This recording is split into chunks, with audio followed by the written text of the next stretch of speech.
ఒక బీజేపీ ఆయన మాట్లాడారు, ఉన్నదిద్దరు అందరూ మాట్లాడతారా? పెద్దలు పవన్ కళ్యాణ్ గారికి సమాధానం చెప్పే ముందు చిన్న మనవి నా సైడ్ నుంచి ఏంటంటే, ఈ జిల్లాల విభజన సమయంలో పశ్చిమ గోదావరి జిల్లా ఒక ఎగ్జాంపుల్గా తీసుకుంటే, మా వెట్లాండ్ అంతా పశ్చిమ గోదావరి, కొంత డ్రైల్యాండ్ ఏలూరు జిల్లాగా మారింది. అక్కడ ఏలూరు జిల్లాకి ఎన్ఆర్జీఎస్ పనుల నిమిత్తం నియోజకవర్గానికి 16-17 కోట్లు, మా పశ్చిమ గోదావరి జిల్లాకి కేవలం 4.5-5 కోట్లు మాత్రమే రావటం జరిగింది. అలాగే కొన్ని చోట్ల ఆ విడిపోయిన జిల్లాల్లో కొందరికి అతి న్యాయం, కొందరికి అన్యాయం జరిగింది. సో అంటే గతంలో అయితే ఇబ్బంది లేదు. ఇంకా జిల్లా పరిషత్ ఒక్క నిమిషం ఆగండి, అది అన్యాయం అని కాదు నేను చెప్పేది, అంటే చెప్పలేమండి, మీరు ఇంటర్ఫేర్ అవటం కాదు, మంత్రి గారికి చెప్తున్నా. సో ఇక్కడ జిల్లా పరిషత్ ఒకటే ఉంది, ఇంకా జిల్లా పరిషత్ ఒకటే ఉంది కాబట్టి అది ప్రెసిడెంట్ అసెంట్ ఇంకా రాలేదు కనుక ఆ అసెంట్ వచ్చే వరకు ఏదైనా కనీస న్యాయం, ఎందుకంటే అక్కడ ప్రజలే ఇక్కడ ప్రజలే, కనీస న్యాయం మరి అతివృష్టి అనావృష్టి కాకుండా, అంటే జిల్లా ఒకటిగానే ఉంది కాబట్టి ఇప్పుడు డ్రై జిల్లా వాళ్ళు ఇప్పుడు ఇదిగో ఇలా మాట్లాడే వాళ్ళు మాట్లాడుతున్నారు.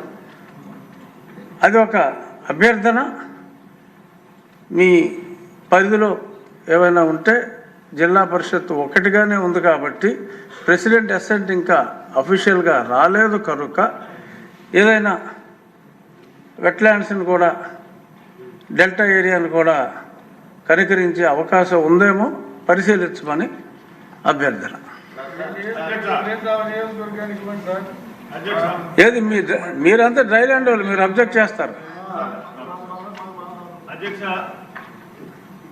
మీరు అడిగినటువంటి విధానం మొత్తం రాష్ట్రం యూనిట్గా చేస్తే బాగుంటుంది. అంతేగాని జిల్లాకి ఇప్పుడు మెట్ట ప్రాంతాల్లో ఎక్కువ మ్యాండేట్స్ వస్తాయి కాబట్టి ఆ మ్యాండేట్స్ని బట్టి మాకు ఎక్కువ గ్రాంట్ వచ్చేటటువంటి పరిస్థితులు ఉంటాయి. ఇక్కడ పల్ల ప్రాంతాల్లో మ్యాండేట్స్ తక్కువ ఉంటాయి కాబట్టి అక్కడ వర్క్ కాంపౌండ్ తగ్గుతుంది, పనులు ఎక్కువ ఉంటాయి. ఇది అలా కాకుండా మొత్తం టోటల్గా రాష్ట్రాన్ని ఒక యూనిట్ చేయమనండి, యూనిట్ చేసి అన్నిటికీ సమానంగా ఇవ్వమనండి, అది బాగుంటుందేమో ఒకసారి ఆలోచించండి. రాష్ట్రాన్ని సరే, ఇది ఏం చేయాలో మంత్రి గారికి వదిలేద్దాం.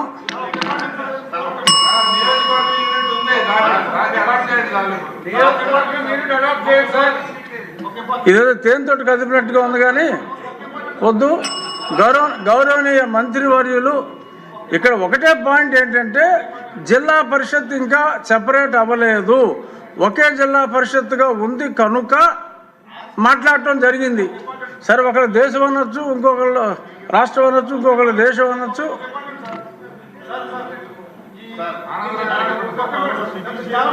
ఆనందరావు, మీ సమస్య నా సమస్య ఒకటే, కూర్చోండి. వద్దు,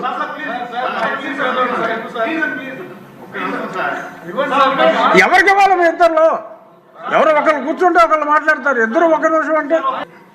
నేను కోరింది అదే, ఏదైనా నిర్ణయం గౌరవ ఉప ముఖ్యమంత్రి గారికి వదిలేద్దాం, మనం దెబ్బలాడుకోవద్దు. మంత్రి గారు, పవన్ కళ్యాణ్ గారు. Thank you sir. గౌరవ ఆదోని శాసనసభ్యులు చెప్పింది కీలకంగా ఒక మాట అన్నారు. జాతీయ ఉపాధి హామీ పథకం అది రాజకీయ ఉపాధి హామీ పథకం అయిపోయింది. అది గత ప్రభుత్వం టైంలో రైట్ ఏమో కానీ మన ఎన్డీఏ ప్రభుత్వం టైంలో దాన్ని నేను తీసుకోవట్లేదు. ఖచ్చితంగా గత ప్రభుత్వం చేసిన వారసత్వంగా వచ్చినవి ఈ కరప్షన్ మనం హ్యాండిల్ చేస్తున్నాం ఈ రోజున. వన్స్ నేను పంచాయతీరాజ్ శాఖ బాధ్యతలు తీసుకున్న తర్వాత మొట్టమొదటి దృష్టి పెట్టింది కూడా ఆ జాతీయ ఉపాధి హామీ పథకం కింద అసలు ఏమేమి అవకతవకలు జరిగినాయి. ఇప్పుడు ఎంత గొప్ప పాలసీ పెట్టినా పథకం పెట్టినా జనం అందరూ అంటే మనకి పార్టీలు అయిపోయి అందరూ అంటే ఒకళ్ళని కరప్షన్ చేసామని అర్థం చేసుకోగలం, కానీ ఒక గ్రూప్స్ అయిపోతే తప్పులు నిర్ధారించడం చాలా కష్టమైపోతుంది. ఇప్పుడు ఇందాక ఉదాహరణకి మేము రాగానే ఫస్ట్ చాలా ఎక్స్టెన్సివ్గా కూర్చున్నాం, ముఖ్యంగా ఈ సోషల్ ఆడిట్ డైరెక్టర్ తోటి, ప్రిన్సిపల్ సెక్రటరీ గారితో కూర్చున్నప్పుడు వరుసగా చాలా ఆల్మోస్ట్ 1-2 months రివ్యూ తర్వాత సోషల్ ఆడిట్ డైరెక్టర్ ఎవరైతే జాతీయ ఉపాధి హామీ పథకంలో అవకతవకలు ఎవరైతే చేస్తున్నారో వాటిని జరగకుండా నిలువరించాల్సిన వ్యక్తి అతనే అవినీతికి పాల్పడ్డాడు అధ్యక్షుడు. అందుకని వెంటనే అతన్ని తీసి పక్కన పెట్టేశాడు.